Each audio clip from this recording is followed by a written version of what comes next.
Every enemy in the game has a different Mubber count depending on their health. This chart shows you how many of what attack it takes to kill an enemy and the amount of Mubber you can receive by defeating it. Typically getting the Mubber is the easy part. That's why we're going to focus on getting it fast. Slamming may be strong, but it has a delay of 1 or 2 seconds, depending on how far away you are. Rolling and sliding aren't delayed, but they don't collect quite as much as slams do. Bouncing and spinning do almost no damage, so they're out of the question, right? Well, spinning is pretty useless, but bouncing can have its perks. Unlike every other attack, bouncing can actually get more Mubber than shown on the right, despite it being so poor.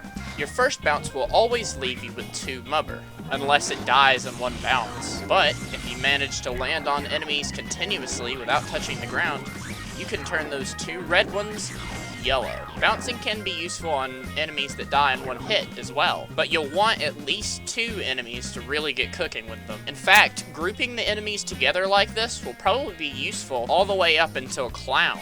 This way you can get a good amount of Mubber, even if the enemy dies before you can get enough. Now, what could make enemies like the Strongman and Pterodactyl so special? Well, it's very simple. They can guard. When an enemy is guarding, you cannot damage them, and if you try, you will be countered.